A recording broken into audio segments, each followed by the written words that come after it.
Hey guys, it's Mike from Outside Chronicles, and we've made it to the trailhead here. The trailhead of Santanoni, Panther, and Couchsachraga. It's a mid-October. It's about 32 degrees out. It's supposed to be getting into the 20s tonight, but tomorrow should be a beautiful day for the hike. We are going to hike to the lean-to at Bradley Pond. It's about 4.8 miles from here. We'll get our packs on, spend the night at the lean-to, and do the high peaks in the morning. So we're ready to go. Bob's gonna sign us into the trail registry, which is a good thing to do. Total number in the group, 2. Check out. We haven't checked out. Where do you plan to go? Bradley, Santa, Couch, Panther.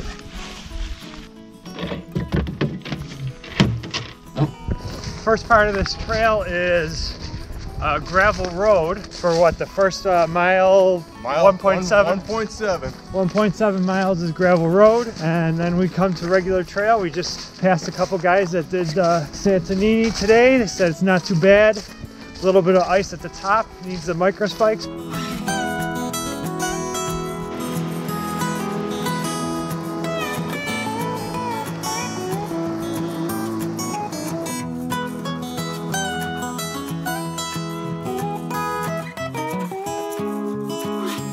We've reached the Karen to the Santanoni Express route. We'll be heading back this way tomorrow morning, heading up that way to Santanoni. We're about 3.7 miles in. We got under a mile to our lean-to.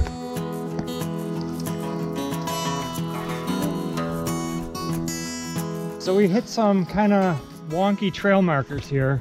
There was some blowdown up the trail a little bit, and one of the trail markers was in the woods a little bit, but it looked like we had to go down this little creek. There is a sign here. We ended up taking this right to the trail, and we came from here. This is the blowdown area, and that loops it back around to the Karen for the express route. So now we're back on track and heading back up the trail a little bit farther to the lean-to. Home away from home. We're at the lean-to. There is a nice fire pit here. Looks like, as expected, I think I read about this, that this is tarped because it leaks, but we're not expecting any rain, so we should be just fine. So here in the high peaks and pretty much every wilderness, you're supposed to take firewood from downed trees. But you take a look at this area, there's a lot of firewood taken from not downed trees that looks like green trees. So make sure when you're taking firewood that you take the time to search out some downed trees, and do not cut live trees. Look at that, that's a live tree cut right there.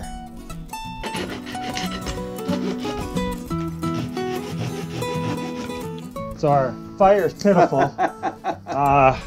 We got it going, but the wood is just so wet. We tried splitting some. We tried everything to get a little bit better fire, but not much happening. The wood is so damp. It's just, there's almost no heat. You could stick your hand right in the fire and there's almost no heat coming off of it. So we're gonna get our thermals on and get into bed, I think. Our fire is going a little bit better now. Giving off a little bit of heat, but it definitely worked to keep it going.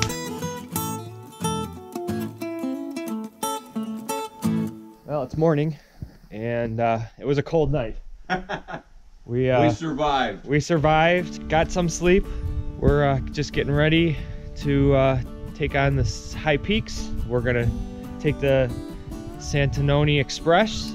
We're gonna leave our packs there, take the Santanoni Express, then do Couchsachraga, Panther, and loop back and grab our packs and head on out today.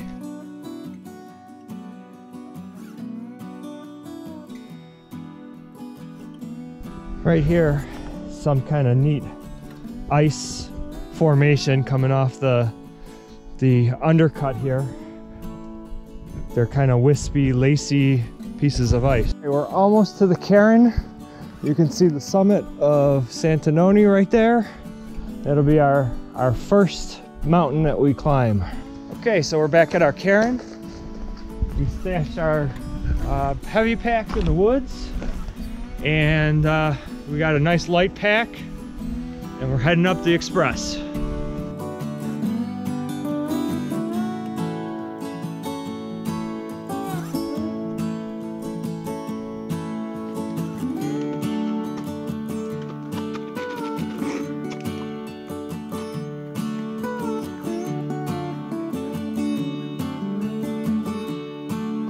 Kind of come into the tree line. We're above 4,000 feet now, and you can see it's all pine hemlock trees, and right there is going to be our summit. You can't see it in the clouds, it's clouded over. It was a little bit nicer of a day. We're working our way to our first summit.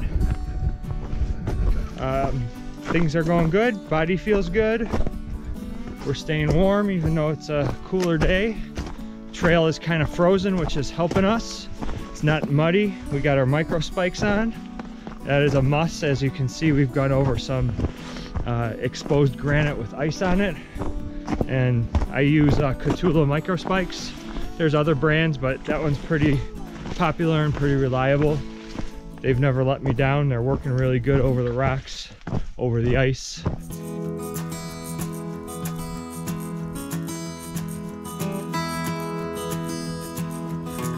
You can see we are up in the clouds. It clouded over quite a bit, but you actually can see what we think is Bradley Pond right there, just below us. Not much of a view.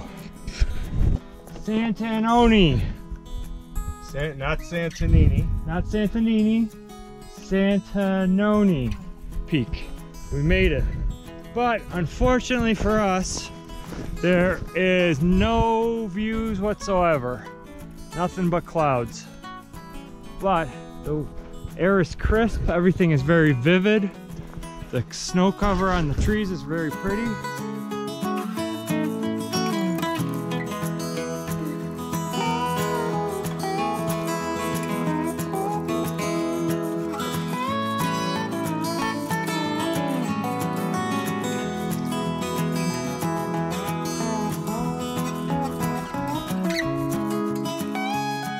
All right, so we made it back to what's called Times Square.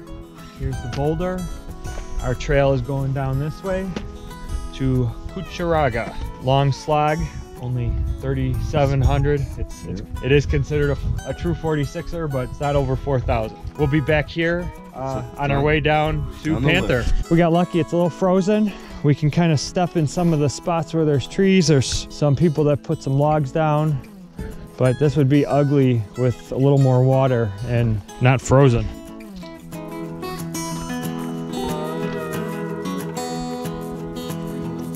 We're here. We reached Couchsachraga. A couple of nice rock scrambles coming up. Again, we're socked out of views.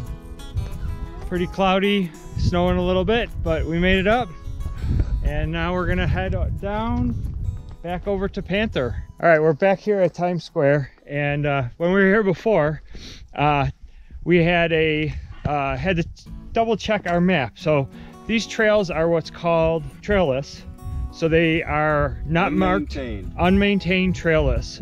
They're unmarked. There's not any signage or blazes on the trail. There's a herd path that you usually follow. So we came to Times Square, and what this is the junction of about 3 trails. And another hiker made this really nice map of Times Square. And we were trying to orient ourselves and make sure we were going down the right path to go to Couchsachraga. And Bob was kneeling down looking at the map, set it up based on the features around us. There's rocks and other things coming in, and he had it set up. I was looking over his shoulder, not realizing that he didn't have it oriented north, but was doing a translation of the directions in his head. I started down one path. He said, no, I think we got to go this way. So what did we do? We pulled out our compass, oriented the map north, and figured out the right direction And then we double check that with the main map that we have to make sure that we're heading in the general direction of the mountain we were climbing. The moral of the story is, when in doubt, pull out your compass, double check, have multiple eyes look at the map. The top of Panther, very cool scramble up to the peak. This is one of my favorite parts of the Adirondacks, is kind of exposed peaks and scrambles up them. Here's the other side of that granite peak, that little scramble up. Again, not many views. This would be a beautiful one on a clear day, but we're socked in with the clouds, but still making good progress, and we're heading towards the summit. We want to stay off of the alpine vegetation. Stay on the path, site recovery. Please stay off that area. Okay, so we've made it to the top. This one actually has a marker in the granite. Some of the other trailless ones usually have a sign, like we saw on Santanoni and Couchsachraga. So we have made the summit. Very cool. Our mutual friend has a tradition to do toasts on all of the summits. He introduced me to it, he introduced Bob to it. I've introduced it to my family and others that I've hiked with. We are going to keep the spirit alive. We poured Tom an extra shot here, so Bob, cheers. Well done. We're on the summit of Panther, and we're finished with our trek. Now it's just a slog out to the car. Nostrovia. L'chaim.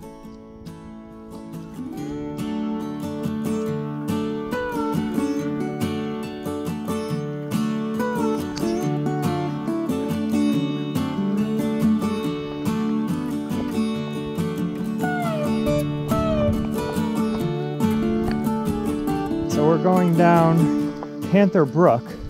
Most of these unmarked or unmaintained trails, a lot of them go just straight up a stream.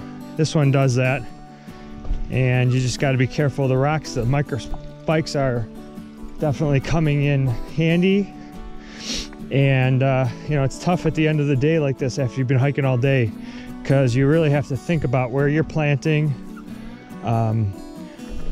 making sure you don't get hurt, and the sun's going down, so you're thinking about that. Definitely don't want to be doing this in the dark.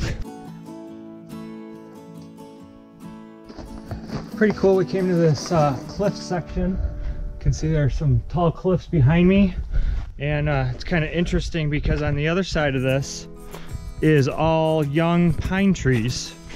There's a couple old ones, but there's tons and tons of young pine trees.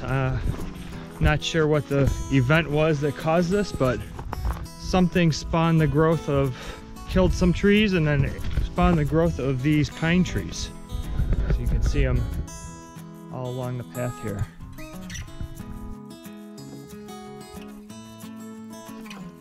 We made it. We made it barely. Long slog out, now it's a long ride home. But we did it. Way to go, Bob. Nice job.